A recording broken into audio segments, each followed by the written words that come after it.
Pledge allegiance to the flag of the United States of America and to the republic for which it stands, one nation, under God, indivisible, with liberty and justice for all. Please call the roll. Mr. Markle? Here. Mrs. Boyce? Mrs. Zero? Mr. Gladding? Mrs. Daniel Horn? Present. Mr. Harriman? Here. Mrs. LaRock? Here. Mr. Mullaney? Mr. Marin? Mr. McCabe? Here. Mr. Murdoch? Here. Mr. Saunders? Here. Mr. Spilling? Mr. St. Pierre? Here. Mr. Thurber? Here. We have 9 board members present. All right, we'll move on to introduction of all present. Alex St. Pierre, Posey. Aaron Crowell, CVES. Ms. Slattery, CVES. Michelle Friedman, CVES. Eric Calvin Gray, CVES Posey. Well, thank you everyone for being here. And I believe we're doing the audit presentation first. Yes. Yes. Okay, good evening, everybody. Tonight we presented the audit committee as required under the 5-point plan. It's the audit committee's job to make a recommendation to the board for acceptance of the audit, and at which time the draft becomes a final document and sent to OSC, SED. That's funny taking a picture, Dr. Davey. And then we also certify the financial statement and send it to the federal government per the Single Audit Act. The audit is management's financial statement, and we attach opinions to the financial statement. And on page 1 at the bottom, we say that our financial statements present fairly. That's an unmodified opinion. That's the highest opinion we have as a profession. I also discussed with the audit committee the fact that the balance is a lot higher this year than it has been in past years and will be in future years. One of the reasons for the large increase this year in fund balance is the school districts, the component school districts, fronted the money for the capital project. So that came in as revenue this year. And as the project continues, it will go out as expenditures, and then the fund balance will come back to a normal level. But right now, our fund balance is very inflated from where it was in the past. The financial statements cover all the full accrual requirements, which is the GASB 75, post-employment health insurance, the GASB 68 TRS and ERS, as well as the modified accrual statements. There's also several pages of footnotes in the financial statements. Those just provide more support, so a reader could back up the numbers and have a better understanding of what's going on. Then on page 54 of the report, we have the second opinion from Weston Company. Because this is a yellow book audit, governmental audit, we have to give an opinion over financial reporting, internal controls over financial reporting. And here, this is also an unmodified opinion. I cannot tell you how well your business office functions, right down to Mr. Davey, to Mr. Bell, to Christine, to all the people that work in the business office. They provide us everything timely. It's professional, efficient for us to do the audit. So I really, want to give them credit for all the hard work they do to get this document ready for this October 15th deadline. And again, that's an unmodified opinion over financial reporting. After that, on page 56 and 57, we have our third opinion from Weston Company.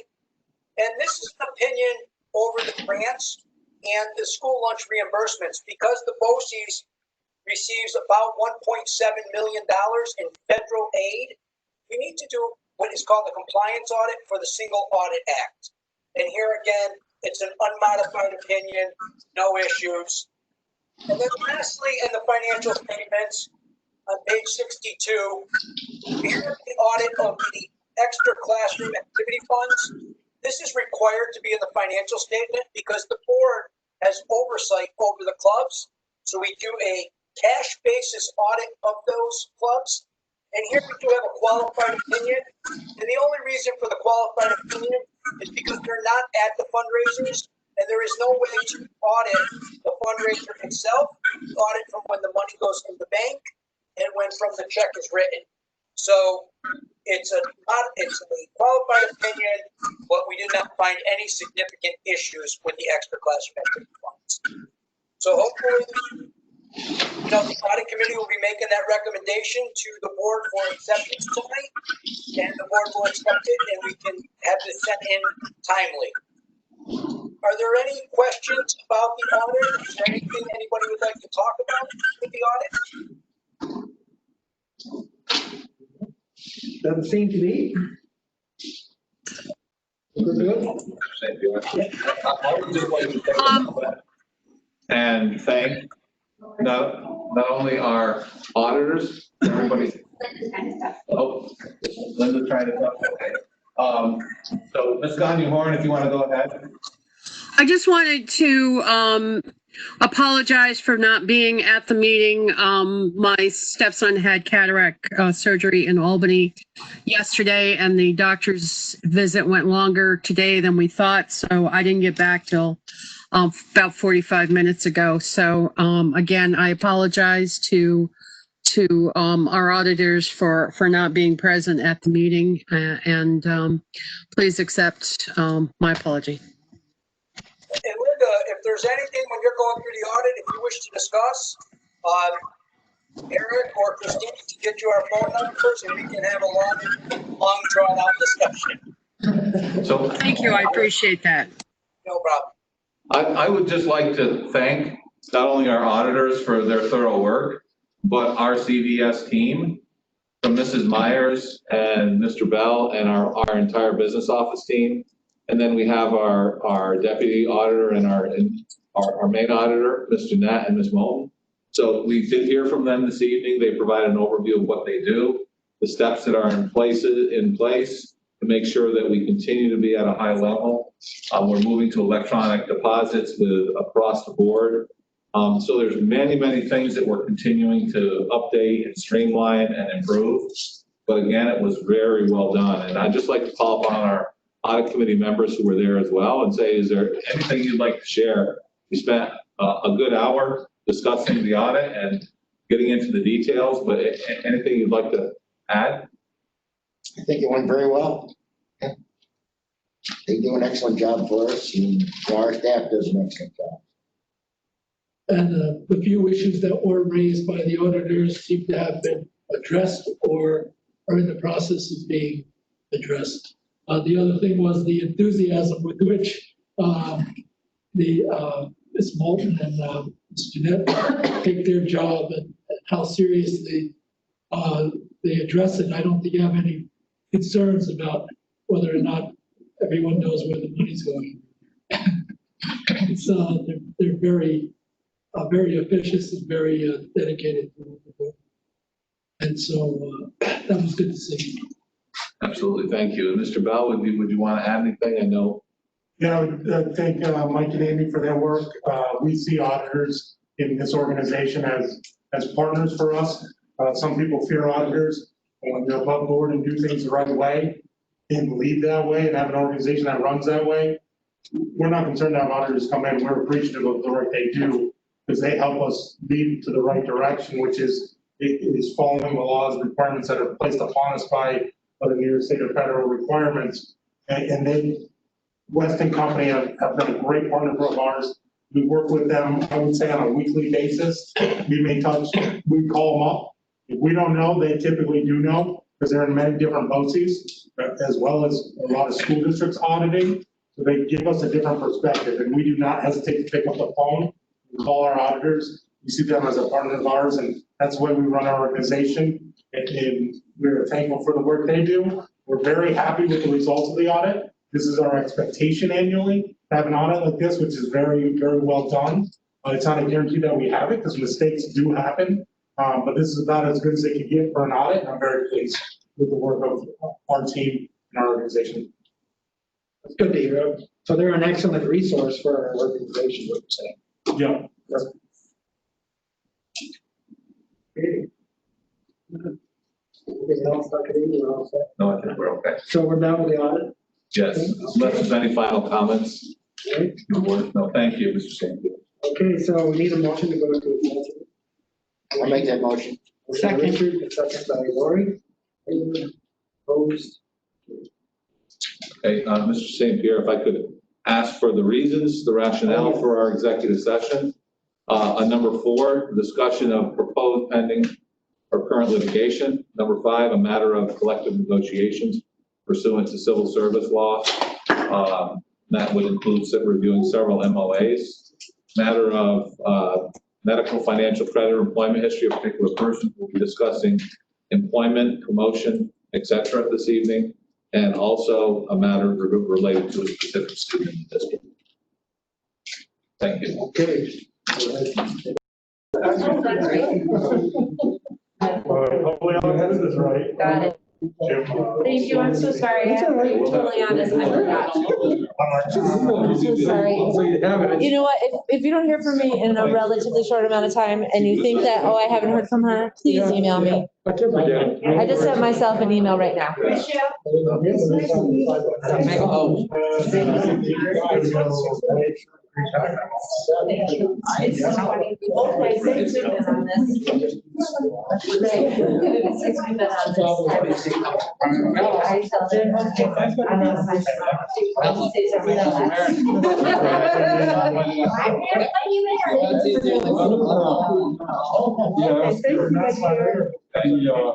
got some new and so he's a suspender. And he wants to get guys involved. And the kids, hopefully in class, the kids should be sworn.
We've lost sound. We have the PowerPoint, but we've lost sound.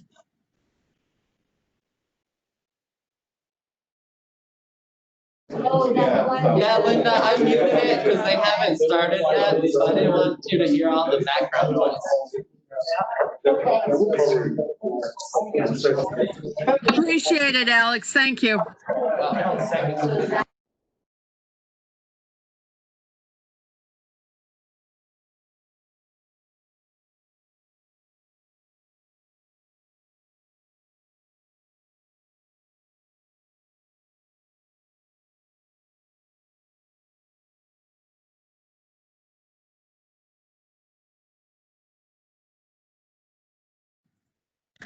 Alex, what time is usually good to get a hold of you?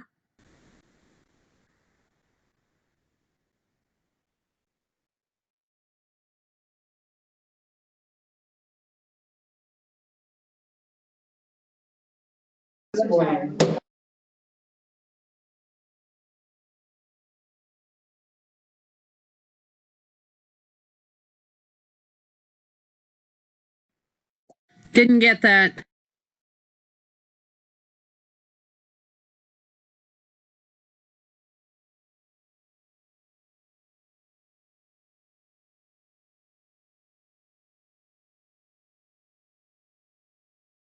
Dan here.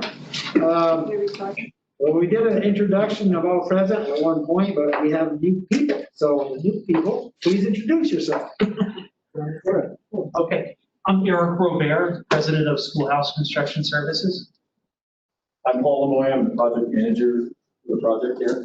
I'm Garrett Hammer with Tetra Tech, and I want to say I'm really glad to be here. Good deal. Thank you. Is there a beard under there?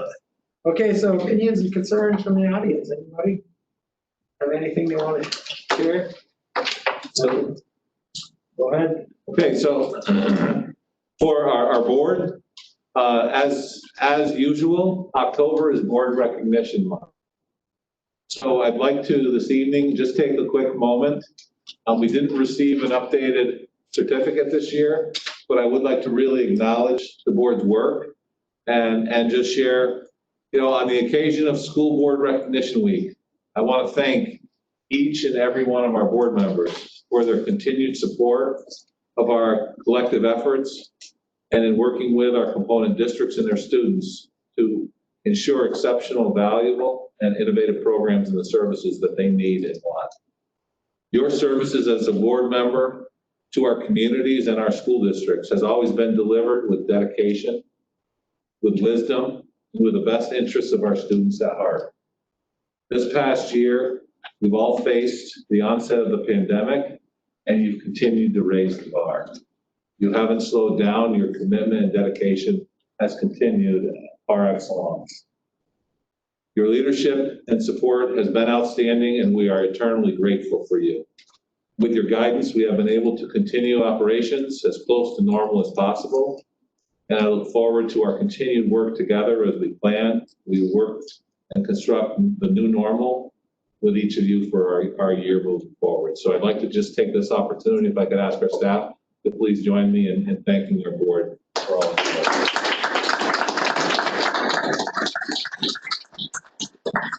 Thank you. Appreciate We it. have some things outside out there. Okay, could you just give us a quick overview? I know Mrs. Friedman and Mr. Slattery, in honor of Board Recognition Week.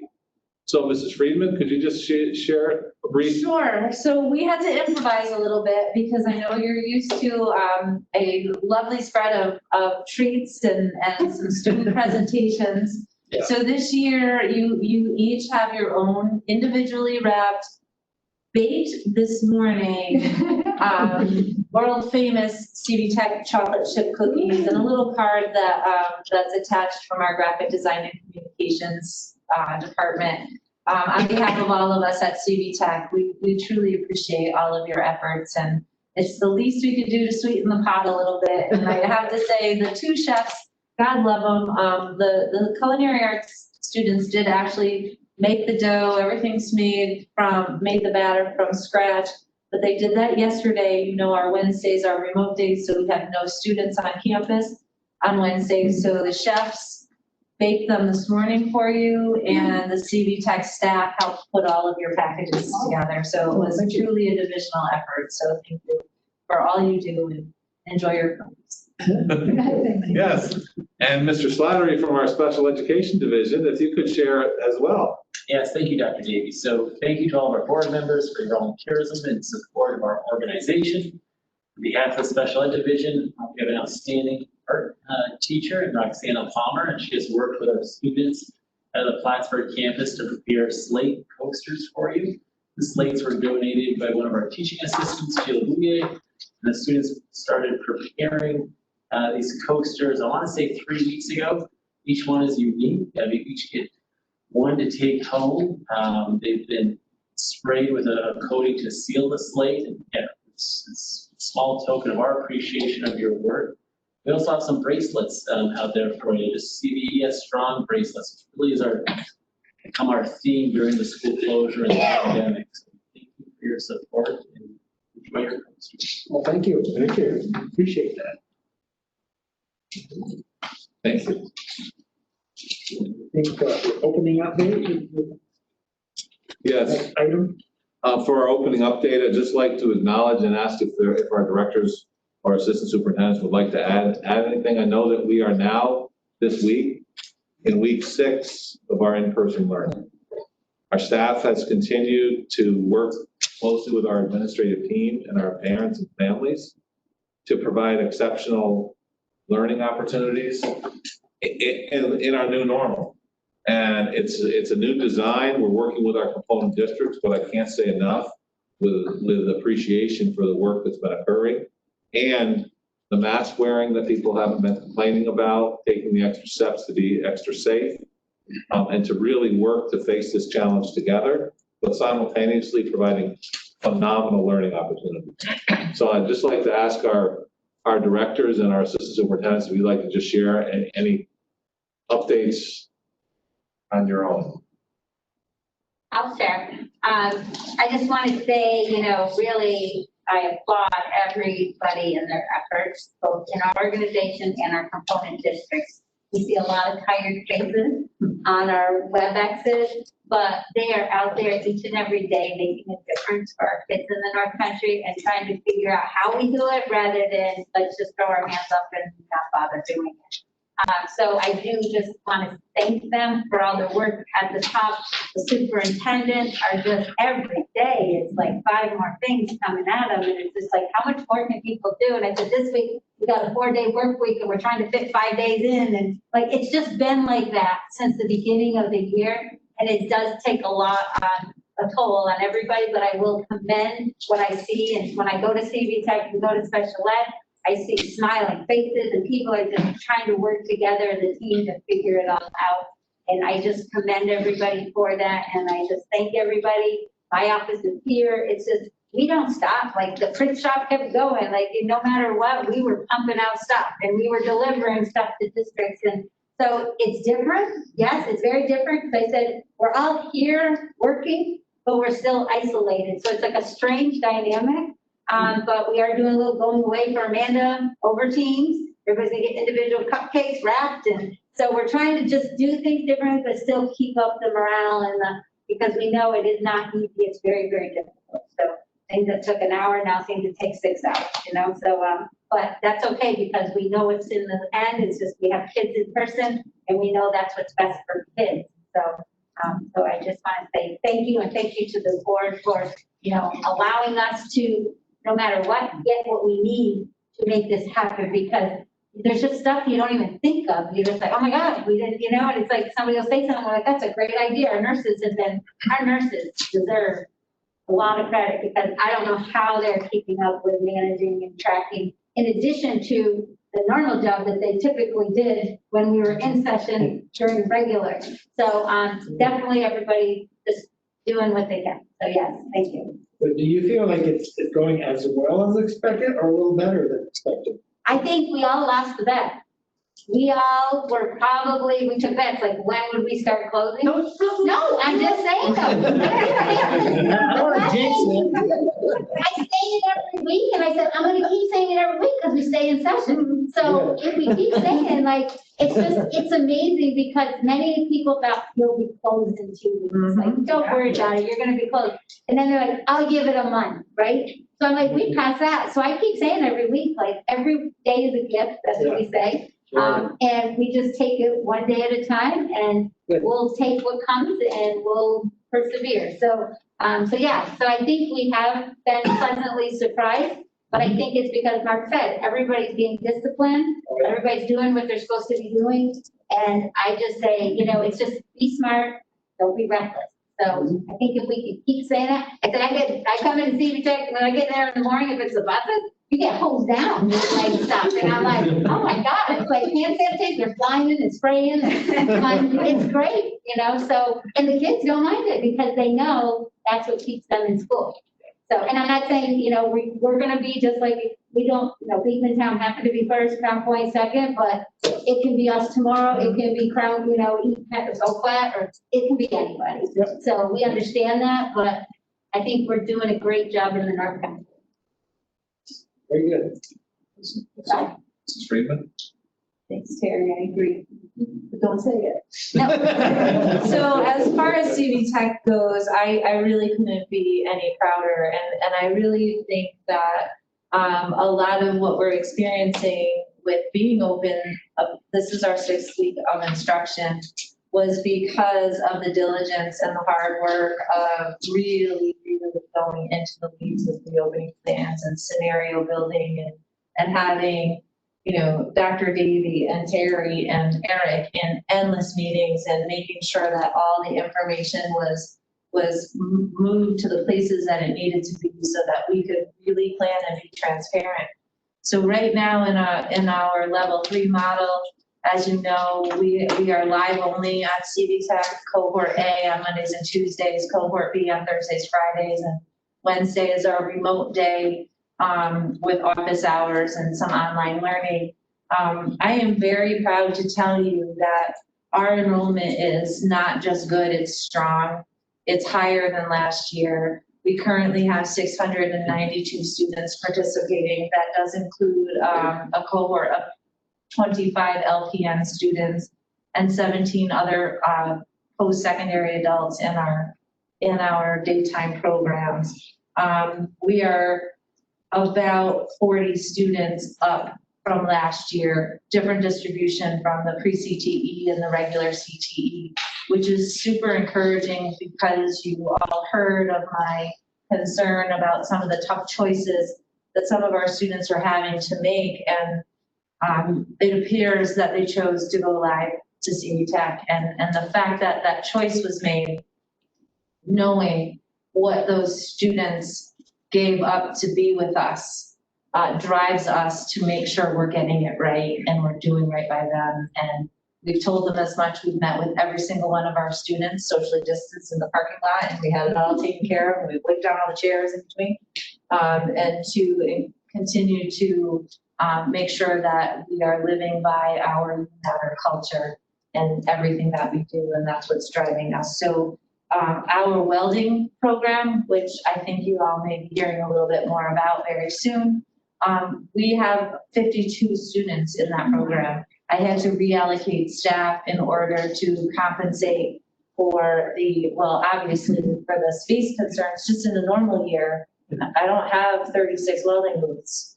But we're figuring all that out. So despite everything, CV Tech is very healthy. There's nothing better than learning career and technical education in our shops, in our labs. We are making do with our work-based learning opportunities instead of doing clinicals and being out in the field, especially in our healthcare. We are using simulations. We have our doctors, our nurses, our department heads videoing in and working with our students remotely. We do have some field work, which is very carefully constructed, but for all accounts, the division is healthy, and every day is a blessing that we're open, and so we're very, very grateful. So we sold all our aviation stuff. Yeah, I kind of heard. Have you started your wish list yet? Well, we have, through our strategic planning process, when we started 6 years ago, one of the things that we took on as a division was the equipment prioritization and a process in which it gets vetted, because the graphic design teacher didn't feel comfortable saying my printer is more important than your welder. So we built a system over the course of the last few years in which the advisory committees reviewed the equipment, made recommendations, then that goes to the equipment committee. with all the information and it gets put on a list of prioritization. So when it's time and we know that we have a certain allocation to spend on equipment, everybody felt that they were part of the process and they know where they're ranking as far as the need for equipment and other programs. So I'm grateful for the strategic planning process that gave us that mechanism to do this. And you won't see it on our strategic plan anymore because we used the strategic plan for what its purpose was, to build that infrastructure so that it could just become part of our regular operational component. So we do have that, and that list is growing, so, but we do have a process, and I'm very pleased with the mechanism that's in place. I've been here a long time, and so is Larry and Bruce, and that's been one of our things to talk about over the years. We have everything but good equipment, and we're trying to teach our kids with the best. We don't have the best. So glad that things are going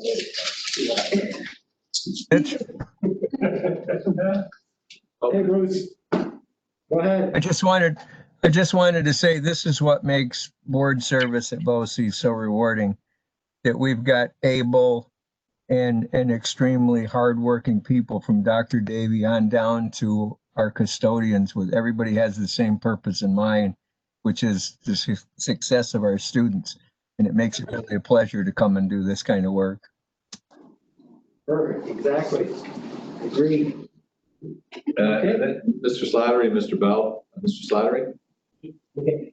So we're 26 days in for in-person instruction. That's over the past 6 weeks. During that time, our faculty and staff have been outstanding in terms of teaching our students, supporting our students, and making every day with them in person count.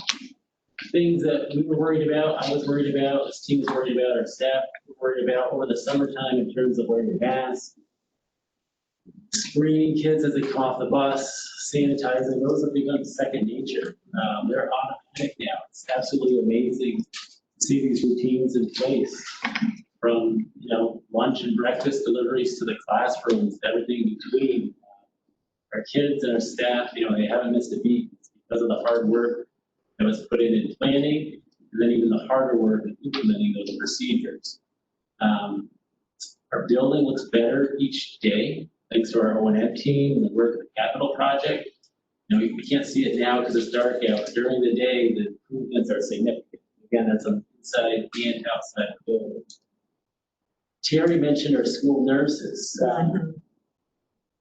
They have a big job regardless of the pandemic, but during times now, it's even harder. So we have the Department of Health, the state level, then the county level. Guidance keeps changing, and her interpretation of that guidance keeps changing. So they're the ones that are on the forefront. Not only are they screening kids for symptoms, the school setting during the fall, we'll say all kids have symptoms, but everything from the common cold, the strep throat, and everything in between, those also overlap with COVID-19. So they're the ones, having the difficult conversations with mom, dad, and guardians, explaining to them, hey, your child has to stay home until this test can be done, until you see your healthcare provider. They're doing it, with a smile on their face, with grace, and just doing an amazing job with that. So kudos to our nurses. October is Principal Recognition Month. In the Special Ed Division, we have Dr. Stay down at our Mineville campus. And then in Plattsburgh, I have Mr. Valenzuela. We hired Mrs. O'Connell. They are doing an awesome job. They are excellent school leaders, and really thankful for their work, leadership during this time. And then finally, open house, our traditional open house would have been scheduled for last week. Of course, we can't meet our families and our community partners in person like we would have done traditionally over the previous years. So we put our thinking caps together, came up with a small idea that has grown exponentially over the weeks. I'm hopeful tomorrow, pending some technical things, but we'll be able to release our first virtual Bitmoji open house. So since we cannot welcome families to our campus, we created an interactive set of videos that once it goes live, parents, guardians, and even our school communities, they'll be able to access it and hear almost a message from 60 to 90 seconds from each of our instructional staff and each of our essential people that work within our building. So keep an eye out for that. We're really proud of that project, the work that everyone has put into it. Then finally, we're just thankful to be in person. We're hoping to be able to continue to do it for as long as we can because it is making a difference. This time at the beginning of the year with our kids will hopefully set us up for success if we do have to close. Okay. I'll try to be quick. I wanted to answer Mr. St. Pierre's question that he said to Terry earlier about is it going as well as you thought, and answer it in a different way. It is as hard and as challenging as we thought. The rules continue to change regularly. We're being very nimble. Guidance toolkit came out on October 1st.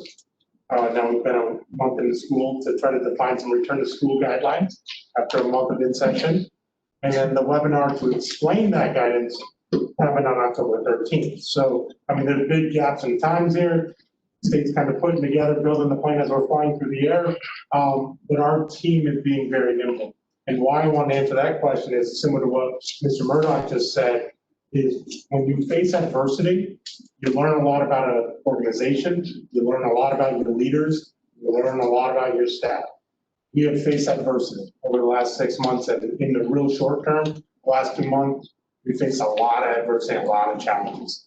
And our organization has stepped up from top to bottom, as Mr. Murdoch said. Not once are we getting complaints or pushback from our core belief, our top core belief, and that is students are our first priority. And that has driven everybody throughout our organization to do what they need to do to make in-person learning happen, because it's so critical to our students and so much more beneficial than remote learning.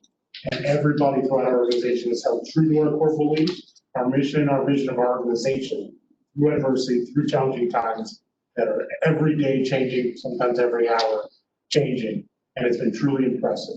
I'm very happy to hear what my colleagues have given an update for, and I can tell you they could keep you a story for about 8 hours. They can talk about the good things going on in all of our divisions, and it's impressive what our organization has done in the last 5.5 weeks, and it's incredible.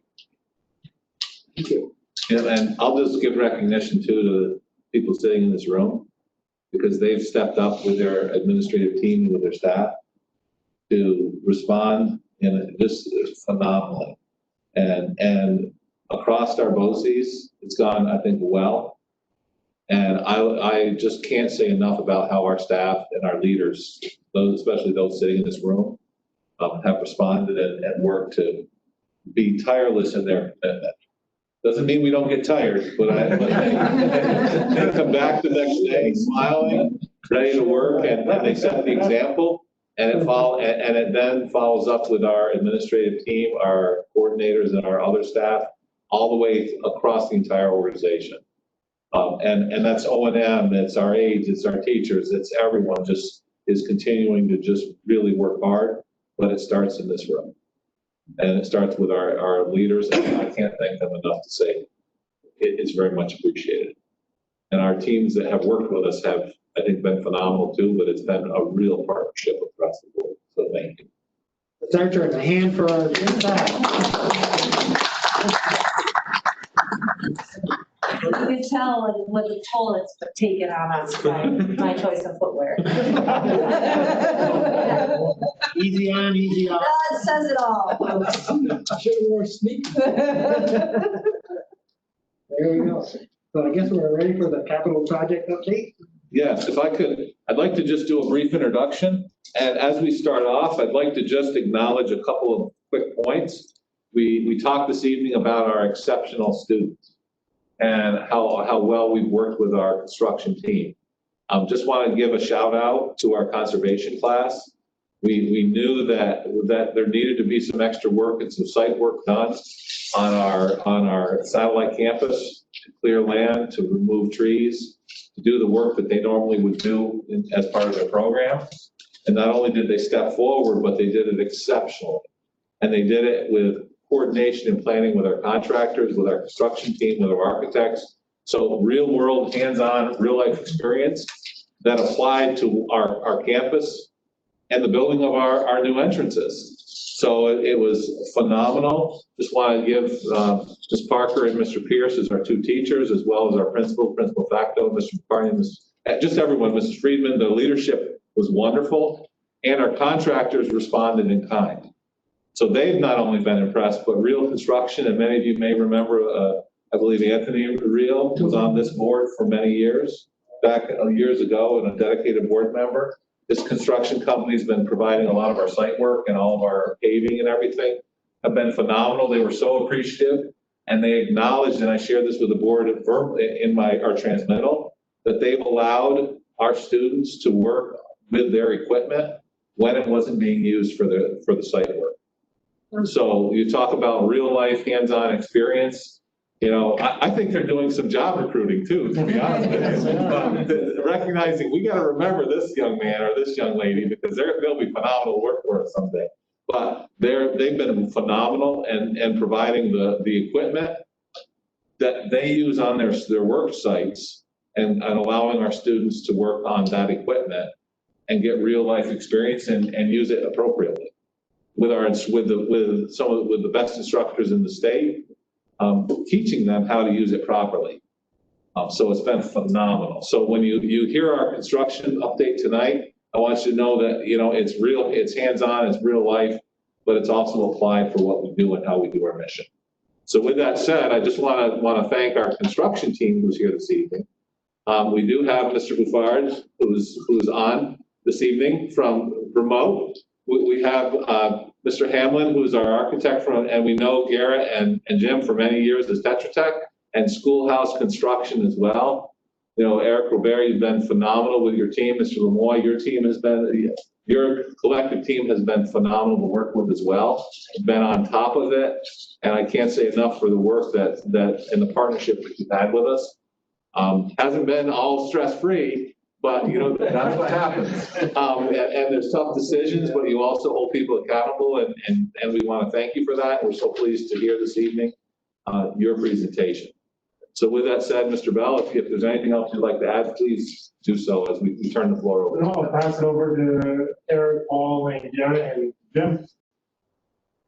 Thank you. It's so nice to hear about the success of your school year. I'm a former educator myself, feel very strongly about in-person instruction, about technical education. I was chatting with Michelle a little while ago, and she said, it's very hard to teach an electrician how to wire a house without in-person instruction. So Paul's a former electrician, and he relates to that pretty well. But getting into the project, it's a pleasure to join you again this evening. The last time we were with you, I think, was in August, middle part of August, and we have more success to share. We've accomplished a great deal in the past couple months, and it's so nice to be here to share with you. So we have a presentation that we put together. I'm going to start with just a little bit more intro, if you will, also get into some of our COVID protocol and success there. And then I'm going to turn it over to my colleague, Mr. Lemoy.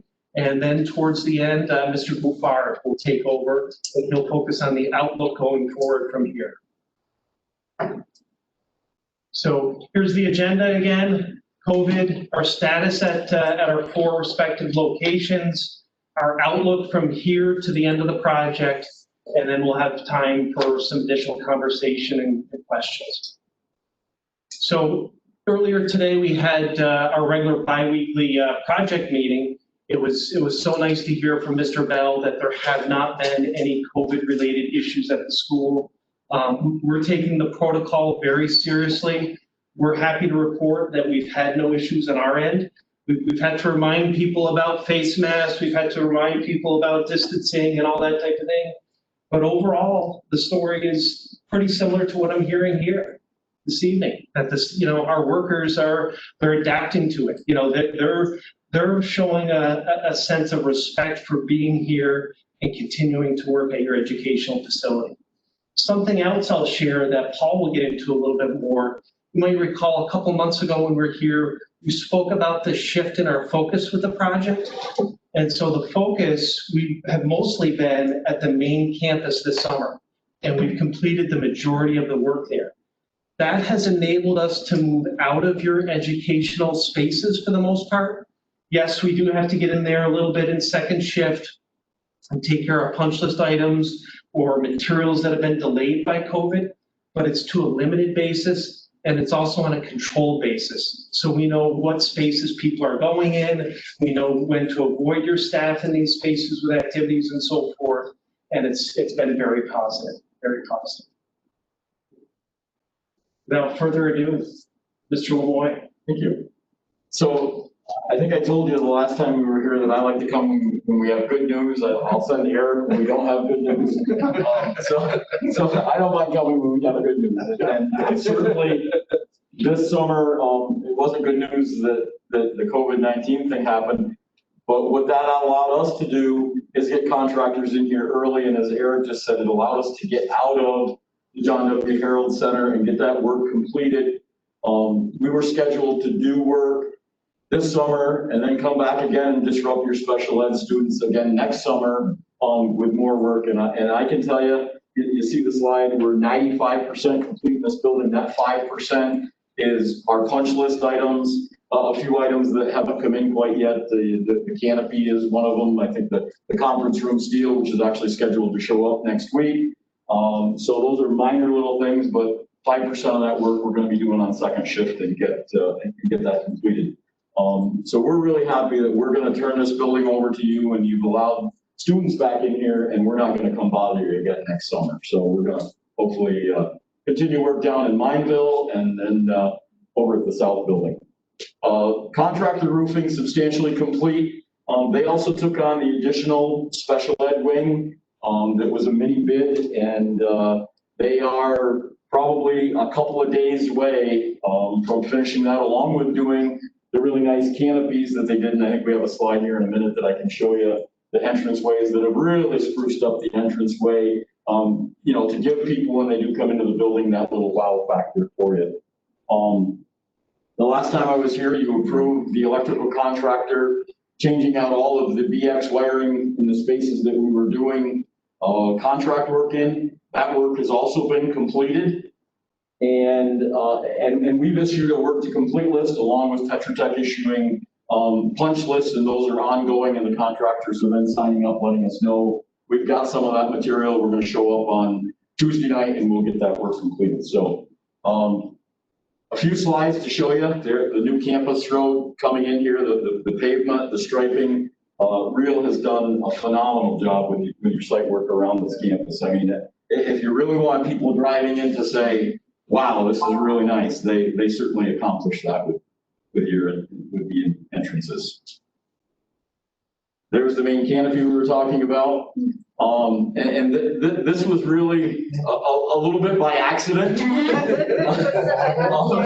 Because the roofer installed their material with some screws that then turned to be unsightly, and they offered at first to paint it until they figured out what the cost of the painting was going to be, and they quickly wanted to rethink that. They came up with this plan to enclose the entire structure in this metal covering, and it looked good enough that Eric and Dr. Davey came to us and said, we really like this. We'd like to do the other entrance as well. And I believe as of today, they were one piece of metal away from finishing that entranceway. So both entrances will look just like this one. It kind of makes it look like you need some new light fixtures now, but we'll talk about that, Eric. The CV Tech waiting area. And again, just a space that we think really welcomes people that are visiting into your space, and you look in there and and it just looks new, it looks fresh, and we're pretty pleased with the way those turned out. The special ed waiting area also, and inside where the person would greet and sign in that person. And again, I think we're missing windowsills in this area that are again scheduled to come in, I believe within a week or two, and we'll get that space finished up. But again, a really nice space with nice new windows, nice new doors. So Tetra Tech did a really nice job designing the entranceways here to really give it a wow factor again when you're entering the building. So The main lobbies, the bathrooms are a place that I can tell you, I think that's probably some of the nicest work that got done in this building were these bathroom renovations. I love the sinks that got installed. The bathrooms themselves is just, again, a real modernization to the school, and just, I can't tell you how many comments when that staff was coming back in, the construction workers said, wow, we just love the bathrooms. So we're pretty happy with that. Gas piping, this is actually your new roofing. The entire campus now has new roofing on it, and the gas piping was all redone, repainted. So again, it looks new. Roofing is new. The gas piping is actually the existing gas piping, but reinstalled on that new roofing and a fresh coat of paint on it. The satellite campus north building, again, we're happy to report we're 95% complete there as well.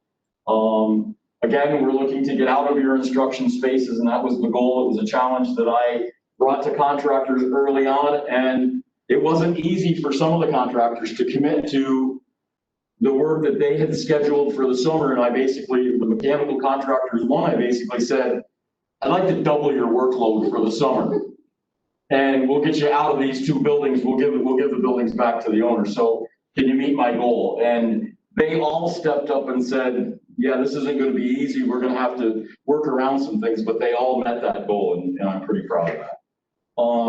Offices and classroom renovations are finished. The new asphalt is out there, and I've got some pictures.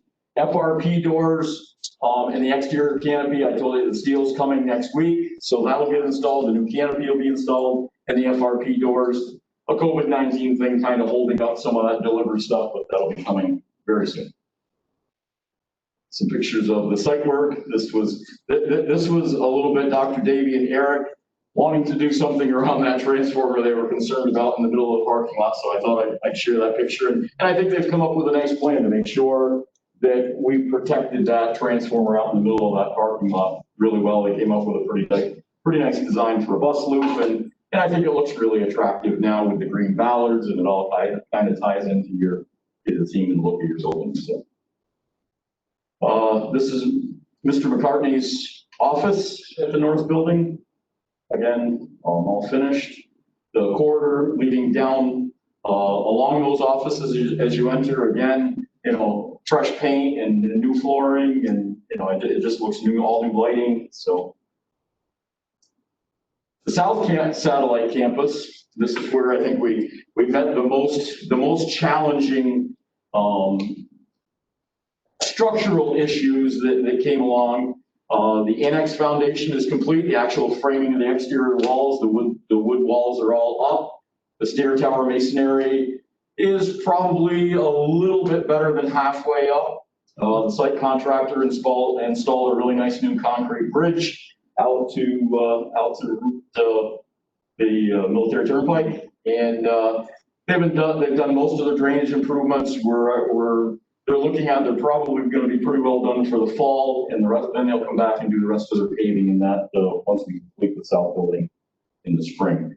The interior removals are pretty well underway. Demolition is going really well. The structural assessment that I know Eric and Dr. Davey have talked to you about has been completed. Tetra Tech has come up with a repair to all those structural deficiencies. And we walked through the project today, and I would say on the east side of the building, they're probably well over 50% done with those structural enhancements to protect that building, and we'll be shifting all of that shoring over to the other side of the building. We did come up with a plan to save probably in the neighborhood of about $12,000 by having them shore up the east side of the building, and then with Tetra Tech's design, get all of that new structural supporting in, and then they'll move that same structure, temporary structural supports to the west side, and already have the material and not have to buy support to support both sides of the building at once. So we're kind of reusing the same material twice, if you will. This is the new bridge that's been put in that heads out to Military Turnpike. South Annex building, again, the framing is up. I think we expect trusses in a few weeks. I would say is probably a pretty good estimate. The stair tower is actually up a couple more courses than that as of when I took this picture. This is the demolition, so it doesn't look much like it did before we moved in there. That used to be Mr. Bell's office. It doesn't really look like that anymore, but it used to be. Yeah. It's the district superintendent's office, if you're wondering. Yeah. Yeah, we're ready to turn that over. Well, that was, I think, yesterday. We're ready to turn it over maybe tomorrow. The open door concept, right? So this I took a slide of. This is the temporary shoring that we've done. You can see in kind of the middle of the slide at the very top is that temporary metal beam and the columns that are holding that up. This is holding up the bar joist.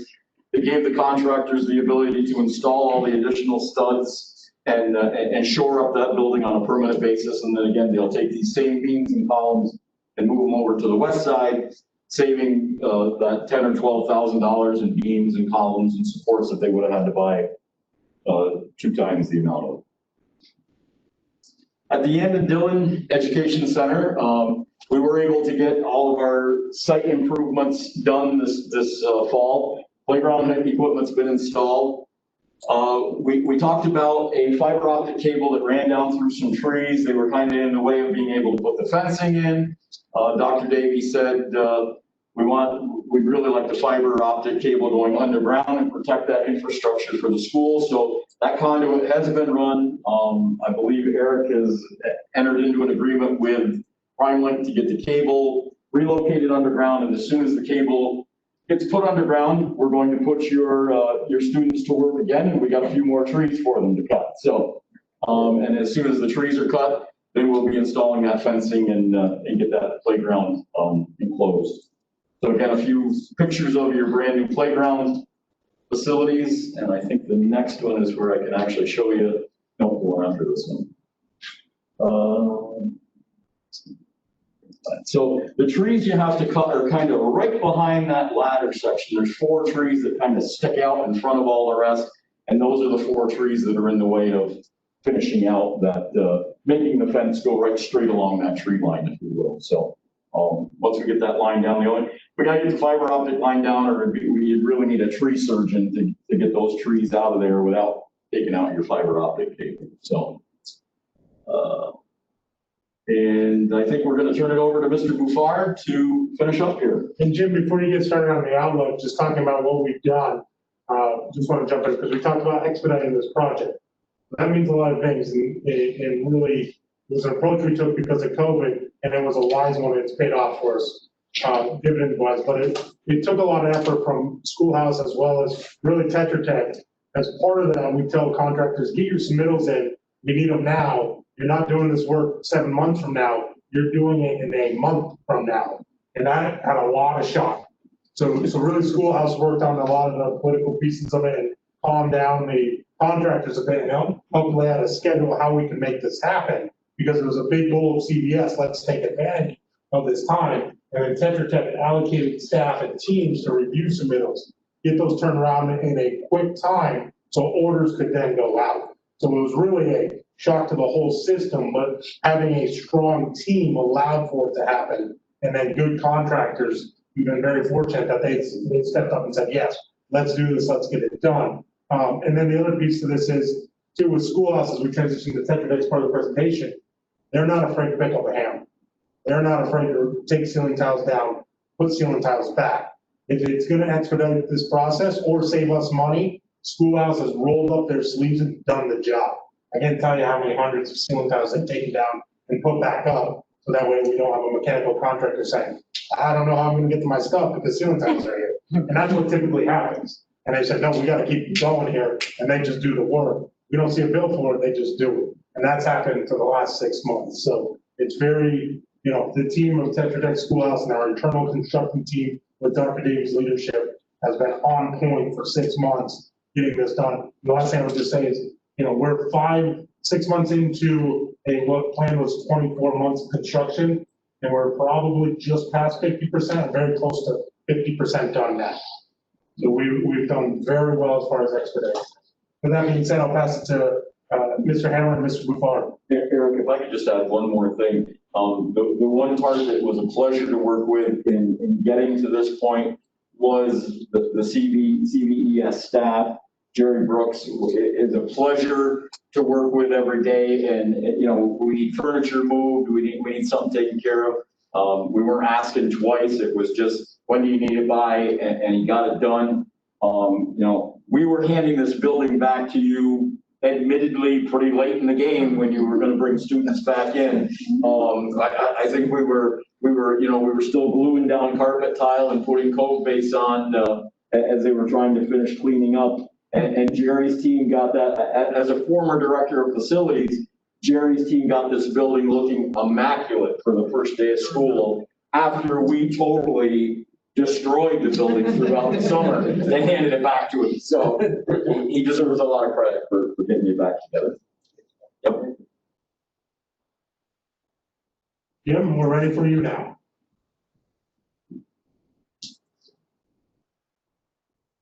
Jim, we cannot hear you, so you might be muted. Can't see you either.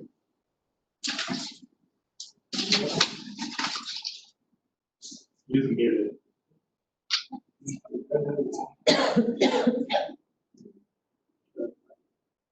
Looks like he's unmuted. Jim, can you try to talk?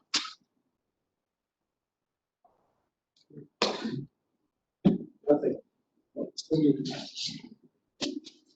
Oh.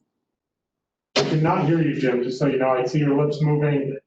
Technical difficulties. We were on the horn with Jim for 2 hours today, virtually, just so you're aware. And it was working well. Bruce or Linda, do you want to just say something real quick so we know our audio is working? I've unmuted. Can you hear me? Yes, Yeah. thank you. Garrett or even Schoolhouse could probably touch on these topics, or I could. I'm happy. Yeah, everyone as well. Sure. I gotta just blow up the screen size. Okay. So I'm a little rusty on this, pardon me, but our outlook. So at the satellite, at the south building, as Paul had shared, we're now in a position where we're getting past these structural concerns, and we're moving quite quickly with that. We're actually now starting, as of tomorrow, we'll be focusing on both the east and the west sides. I would say probably in the next 2 weeks, we should be past this hurdle. And so we've been working with the general contractor to update the overall master schedule. We know that we have had an impact time-wise because of what we've encountered. We're not in a position right now to communicate or share what that is. But I would say getting into next week, we should start to get an idea of what we're looking at. So that covers the first couple bullets there, the annex addition. Paul had also touched base on that. We have trusses coming beginning part of next month. That's going to be continuing during the winter months as we get the shell all in place and hopefully get that turned over to CVES next year, early next year. At the satellite campus, the north building, very little items left. Paul kind of touched base on this as well. We have the FRP doors. Doors have been a big thing that have been impacted by COVID. And it's been frustrating, but it's just one of those things we're at the mercy of the supply chain at the moment. So at JW Herald Educational Center, we have some very minor work left, okay? So we have a couple of lintels on the exterior of the building, not inside, but just the exterior of the building. The conference room, which was briefly touched on before, we have the steel for the folding partition coming in next week. So I would say within the next couple of weeks, we should be able to fully turn over that space. And then we have the canopy at the special education entrance, which is also coming up beginning part of November. And in Dillon. So next year is a pretty busy year down in Mineville. This year the focus has been outside, the playground, the cabling, the fencing and so forth. Next year we actually go through and we replace the vast majority of the exterior windows and then a number of the entrances. Part of that is also a secured entrance right at the main entry, obviously, that we'll be including there in the scope.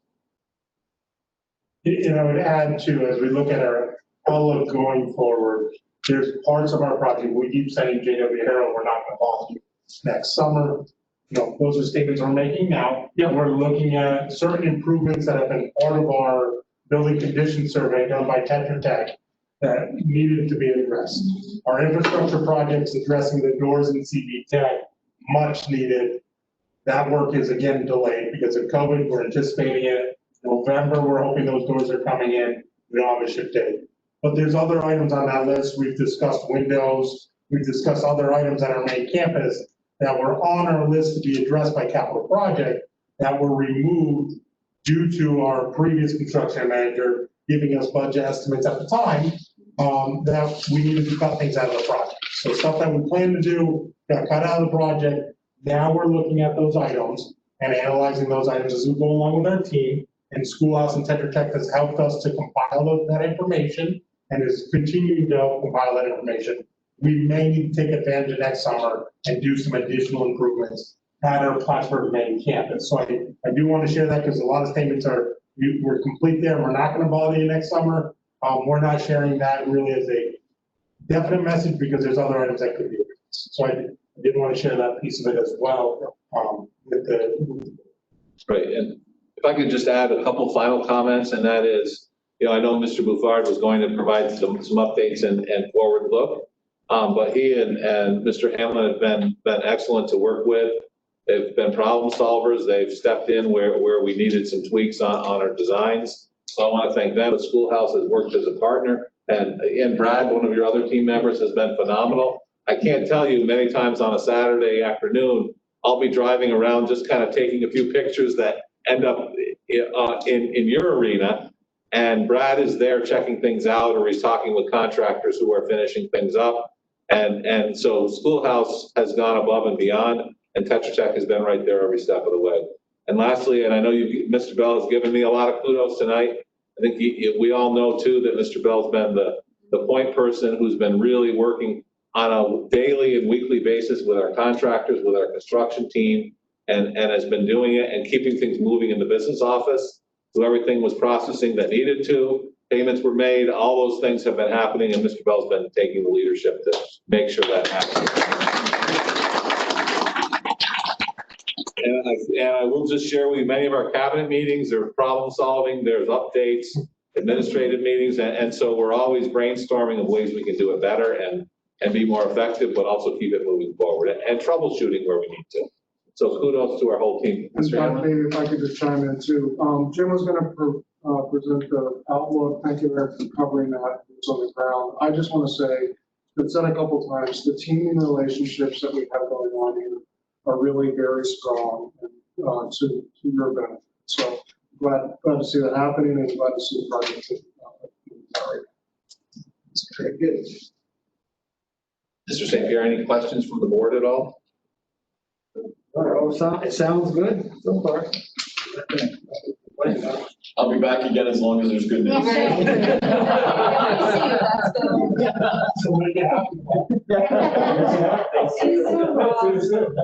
Thanks for having us. Have a good evening. Thank you. Take care. Sarah, thanks a lot. Because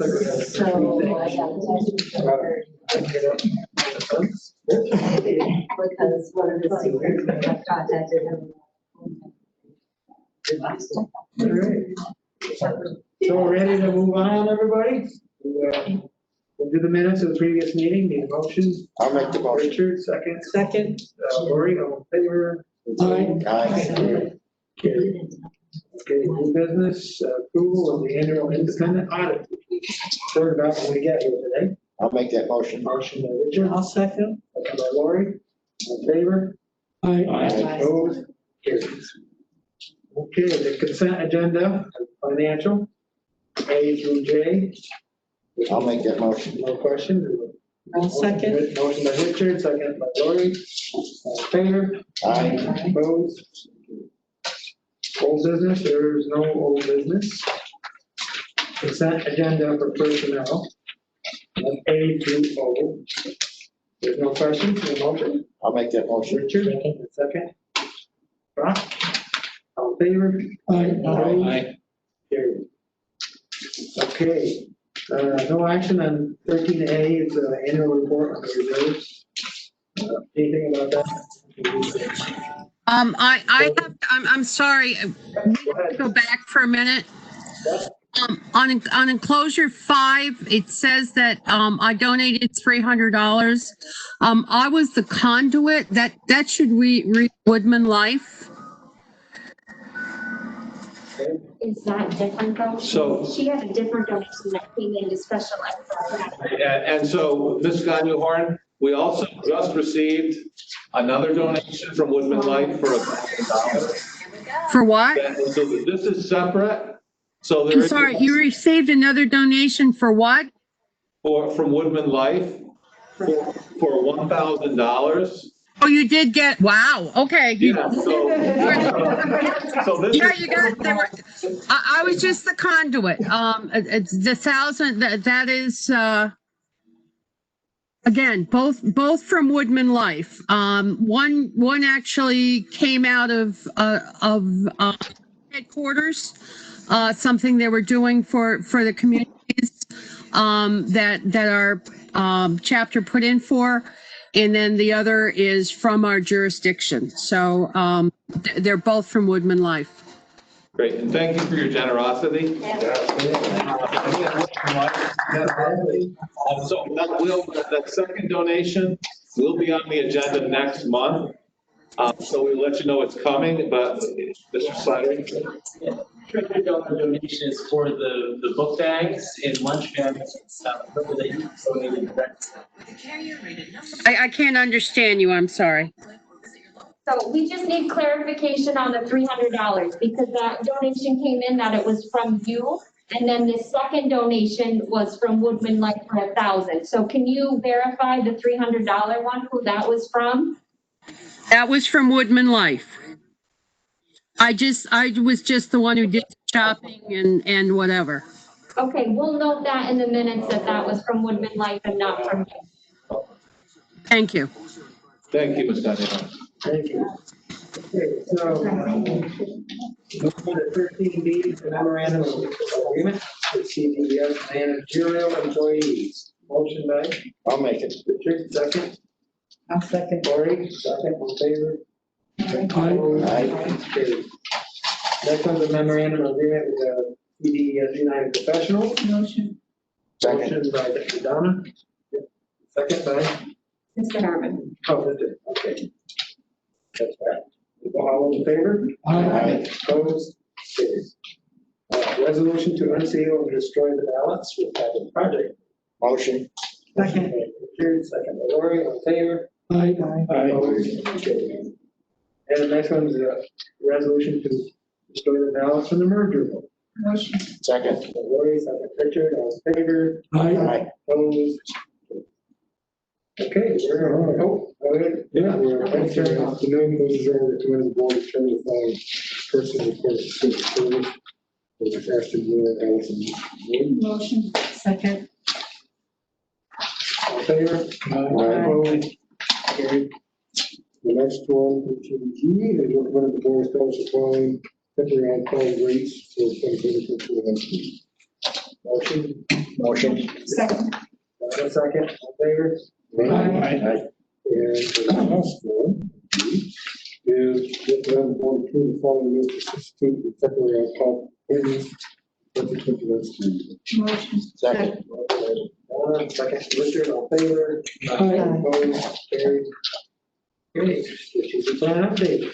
Sure, just a couple of quick updates. First and foremost, you've been receiving information. You see, we did hand out our strategic planning calendar. Just as a reminder, our DPT meeting is tomorrow from 8:30 to 11:30. We do have several board members who I think we're hoping will be joining us, Mr. Harriman and Mrs. Saunders as well. So we're thankful for their participation. We have two component school district superintendents, Mr. Osborne and also Mr. Meyer from both Wet Valley and Shay Z, who are members of our team, as well as our staff, our cabinet, and other folks. Sean Brady, I talked to him this afternoon, is looking forward again to working with us. Is amazed at our accomplishment that we've made so far, but is also looking forward to the updates. So there've been a few tweaks this year. I will share with you, provided you a little bit of information in terms of some of the handouts, and we took a different approach this year, do the virtual and did what's known as a straw man update. So we had a really administrative and a leadership input, and then it was brought forward back to our teams for additional guidance and feedback, and they were very well received. The process, a little bit different this year, but again, it's supporting that engagement, the participation, and also, getting the feedback and allowing our staff to weigh in and be part of the decision making. So really exciting, and we're excited with the data, but also with the improvements that we're hoping to make even more appropriate as we go forward. So excited, John, tomorrow, and then the board retreat is scheduled for next Thursday at 6 o'clock. Now, just an acknowledgement, Mr. Brady is actually using Zoom. So we may want to sign on, and Mr. St. Pierre, we may ask for a little help just to make sure people can sign on a little early. It's scheduled 6 to 7:30. We're doing that via WebEx. Oh, we are doing it WebEx. Okay, tomorrow is Zoom. Okay, so that's right. So next week will be by WebEx. Tomorrow is Zoom. So you can sign on a little early tomorrow if you'd like. Mr. St. Pierre will be helpful for you. But we appreciate Sean doing this. He's been working all over the state in the Northeast to provide this strategic support and doing it virtually. So we're excited to have him join us again tomorrow. Any questions? So that'll be the 22nd, 6:30 at night? Yes, From our home. 6 o'clock from home. 6 o'clock from home. From your house, yes. Okay. And then for the next item, and just keeping our movement going forward, the district superintendent's update, I did provide you a brief handout. I just want to touch upon a couple of quick things. We've already talked about a lot of this as well, about our in-person learning and the success and everything. But I also want to share with you, you received copies of our COVID, and you can see my notes written all over it as they kept evolving. So, and updates. Crossed out, and new up things, circle this and highlight and so on and so forth. But with that said, I just want to share with you a couple of things. You received a sample, and this is a 11 by 17 copy of the school closure report that you got electronically.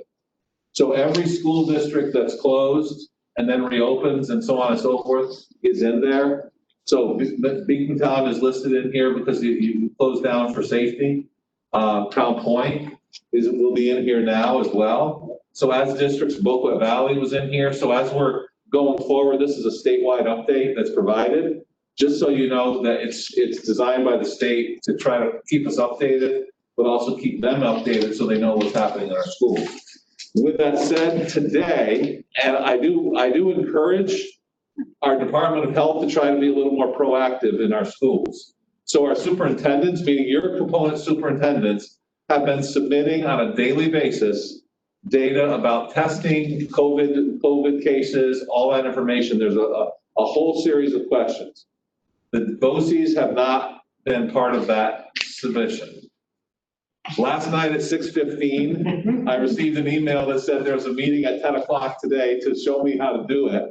Unfortunately, I had a CSO meeting, so I'm waiting for the update. So we kind of made calls and picked it up. And then this morning, I received another email that said, oh, by the way, your data submission is due today by 3 o'clock. Okay, so just so you're aware. Unfortunately, it was in my junk mail and so on and so forth. So we kind of pulled it together and our team stepped up. Terry was on the phone coordinating with Mrs. Friedman, Mr. Slattery, and I'm telling you, we submitted our first submission. I will share a sample with you electronically, but estimated teachers enrolled off-site, students and teachers off-site, how many students, how many staff, how many COVID cases, any people on quarantine, number of referrals to healthcare providers, you name it. There's all sorts of questions, and we didn't even get the full survey because if you have a positive case, there's then a whole series of other questions. So just sharing with you, we did submit, we made our deadline. I think we submitted at 4:03. The deadline actually was 4 o'clock according to Kidman Straub, not 3 o'clock. It used to be 3. So they did give us a little window. So by 4:03, we got it submitted, both Yen and Dylan. So we submitted one for Yen and Dylan. And it's both special ed and CV Tech, and we submitted one for the Plattsburgh main campus. So those will now be done on a regular basis. Working Terry is also my designee, so if I can't do it, she will. So we've got backup. And if not, we do have a succession plan for the other rest of our cabinet team too, if needed. We hope we don't ever have to go there, but we want you to know that's happening. It's happening with our school districts, but as of today, the BOCES now needed to submit. There are some tweaks that we're continuing to make with our superintendents about the implementation. Just so you're aware. I've been updating you about that, and I will try to be as brief as possible, but it kept changing. But your patience of helping understand this has been very, very positive. Just a couple of other updates as well.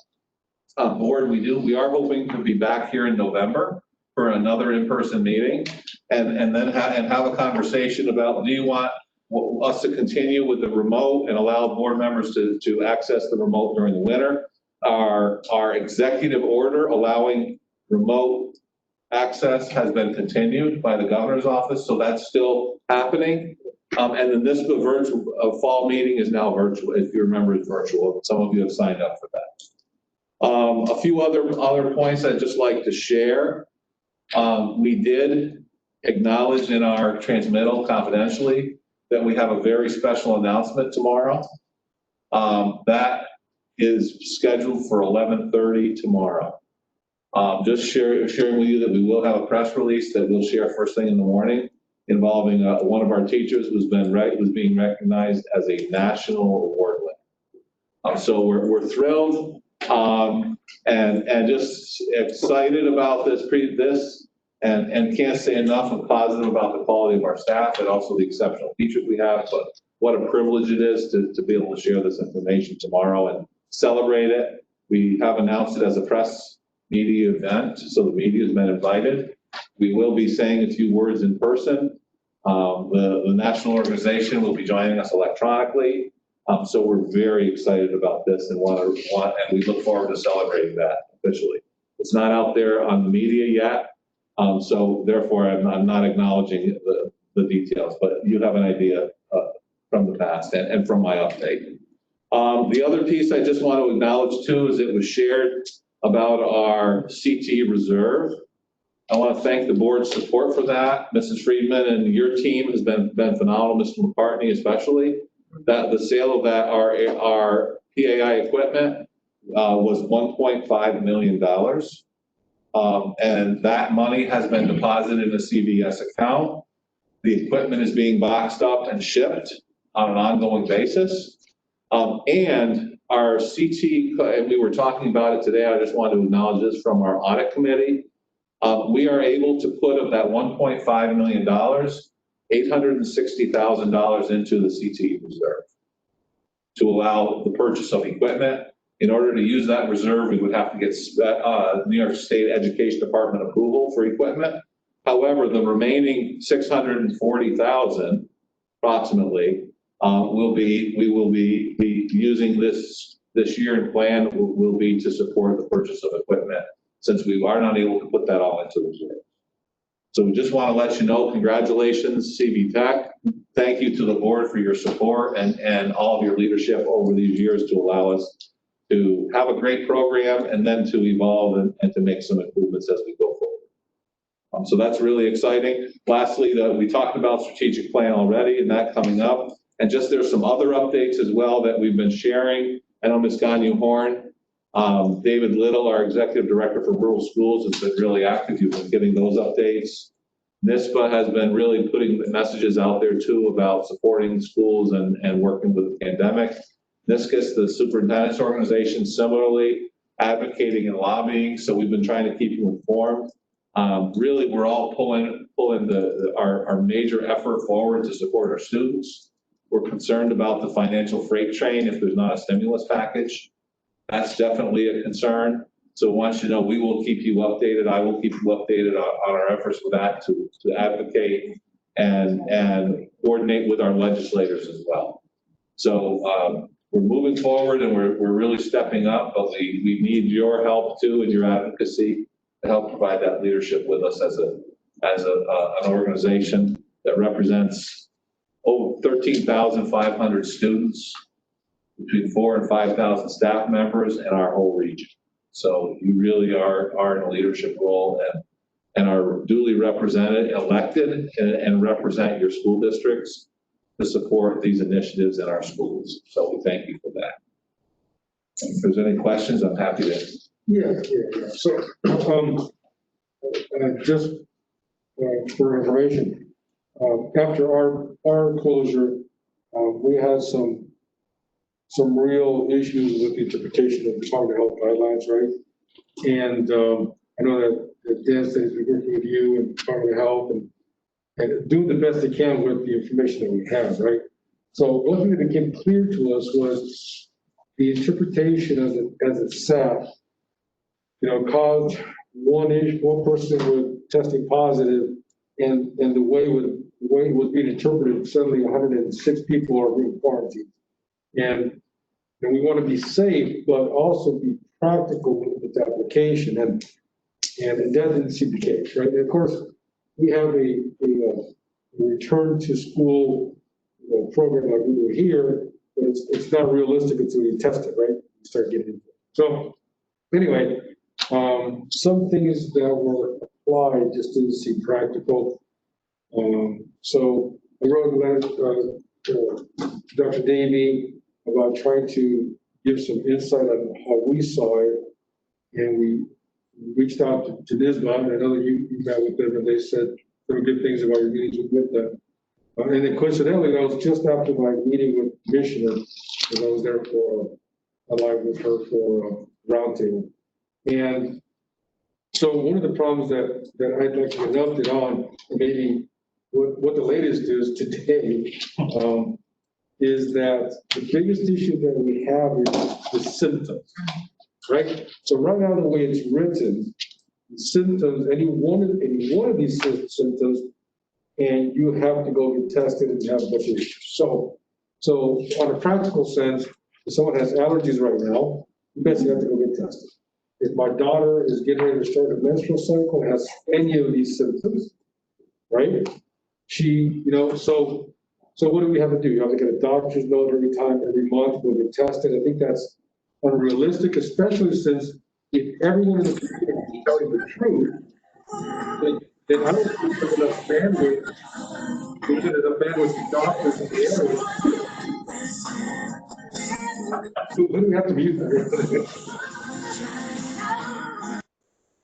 And so the letter to NISBA was to ask them to try to drive some communication with the state health department, because our feedback, and correct me if I'm wrong, that we were getting was that the health department was saying they're getting all directions, both verbally from the state and not in writing.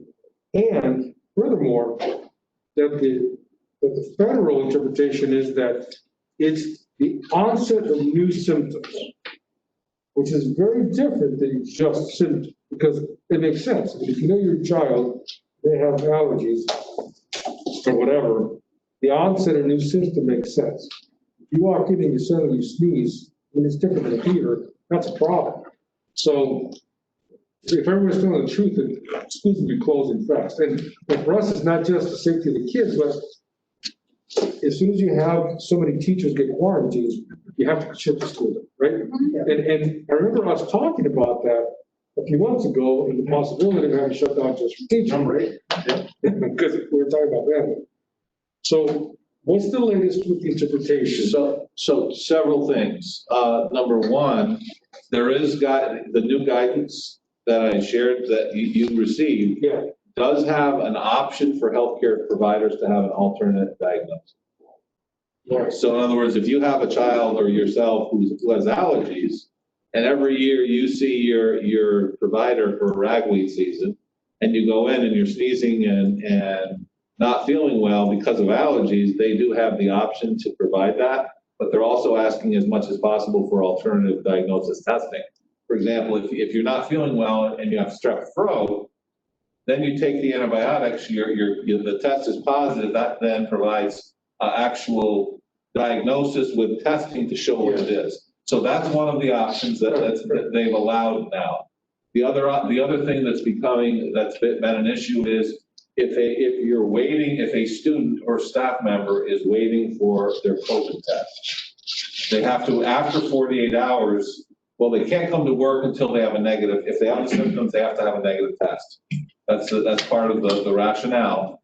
And if not, you need to stay out, but after 48 hours, you still need to continue to then isolate, and your family members and siblings will have to as well.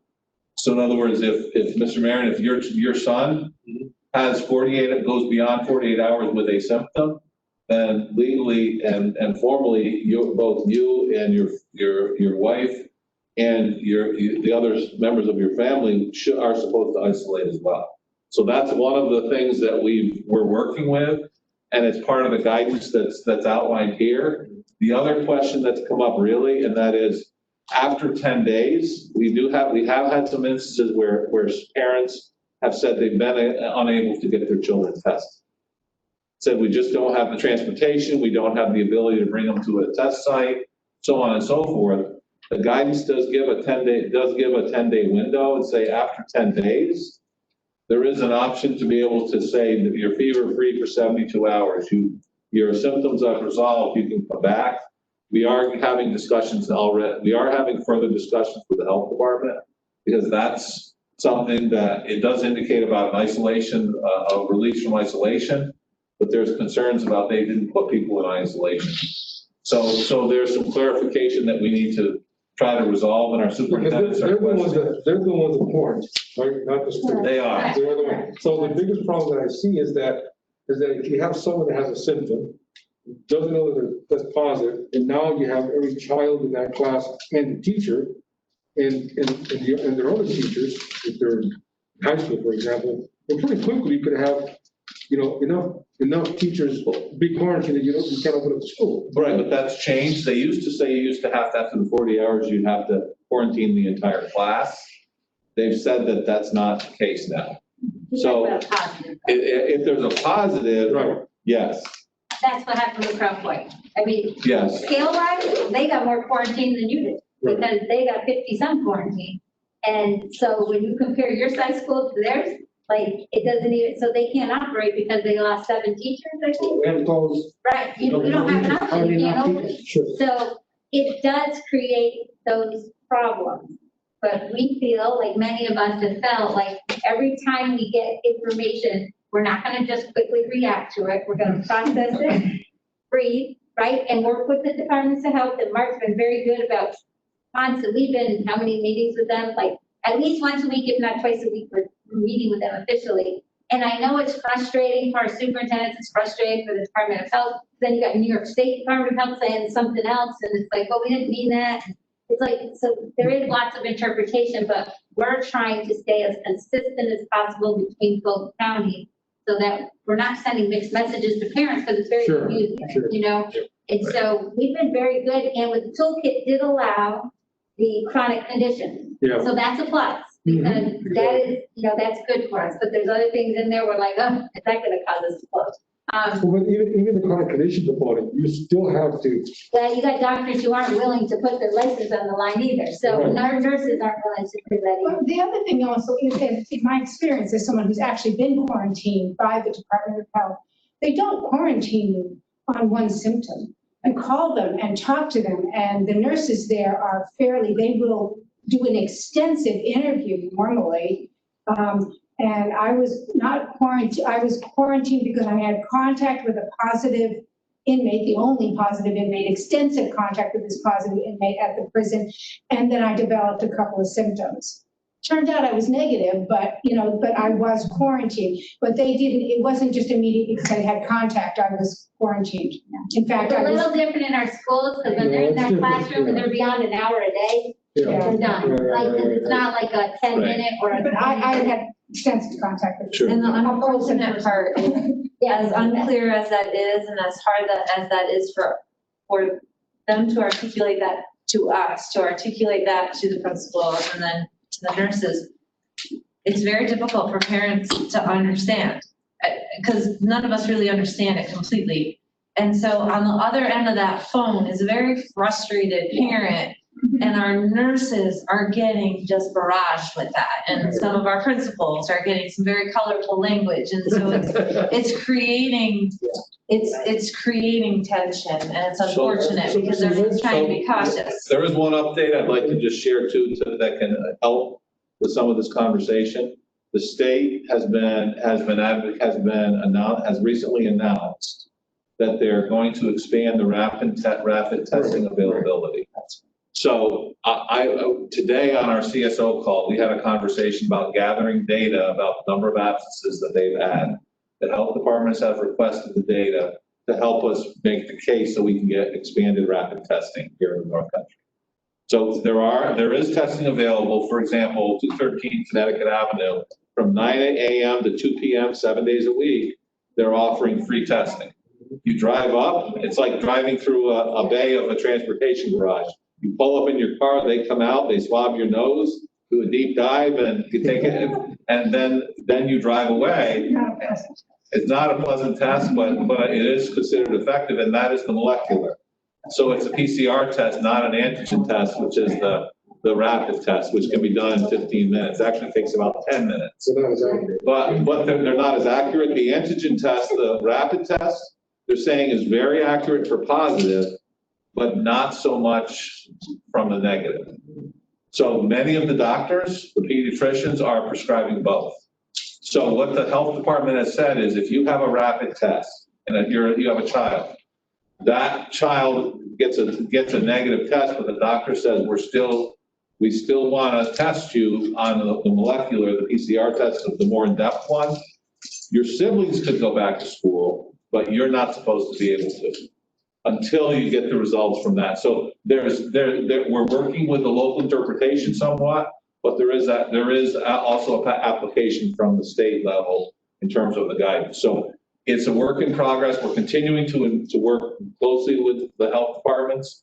I will say we've all been frustrated, including myself, and Cabinet would know that too. But we're working to try to keep us in person, to keep the school and the students safe and our staff, and trying to just continue to interpret this guidance to the best of our ability. And just understand, it's flu season.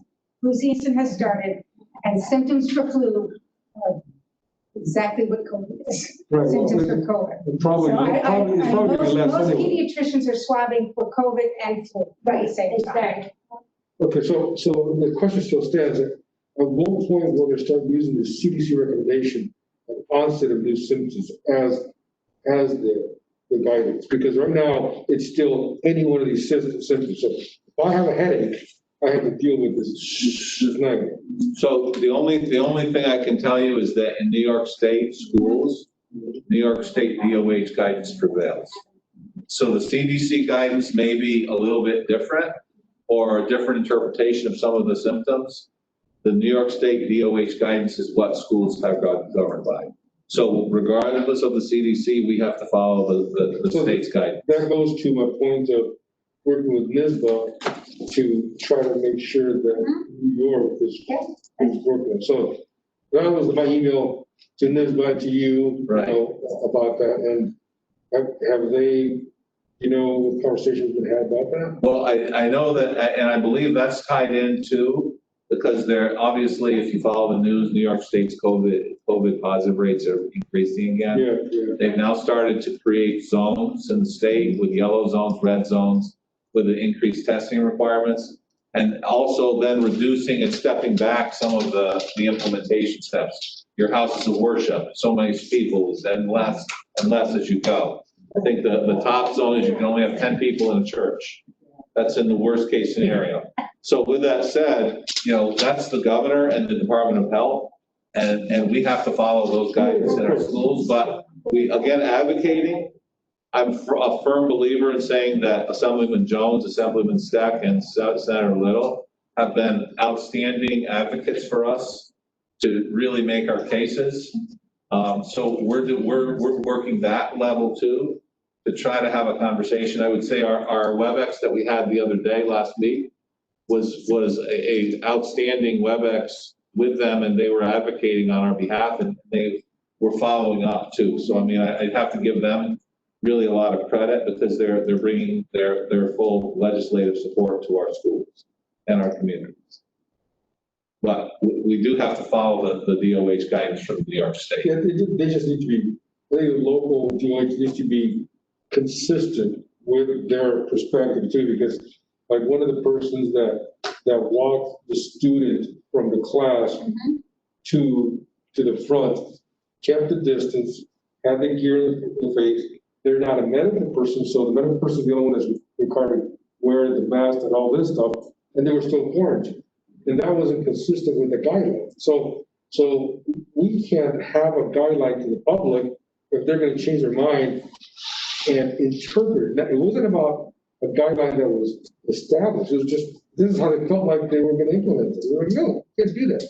Your guideline says this, but you're choosing to change it on the fly. Right, and there even have been instances that we're aware of and have been shared on our DS calls, and even our the local Department of Health calls, where they were following, the local Department of Health were making a call, and they got a call from the state DOH and said, you need to do this, and they said, but this is our call in the language. And the state Department of Health said, no, this is our call, we're superseding you, follow our direction, that's an order. So with that said, just so you're aware that those kinds of conversations are also happening, and one of our districts was in the wishy-washies, not our district, but the Glens Falls area that happened to, and there was a specific example. It was brought up with the commissioner, it was brought up as just to say this was really challenging, but the conversation was the state DOH has precedence even over our local. Okay? That's good. So, yeah, so it's ongoing work. And it evolves. And as we said, any one of us could be in that situation tomorrow at any time or any time in the future. So we all have to do our best to practice the good PPE guidance and safety practices and do our best to work together for it.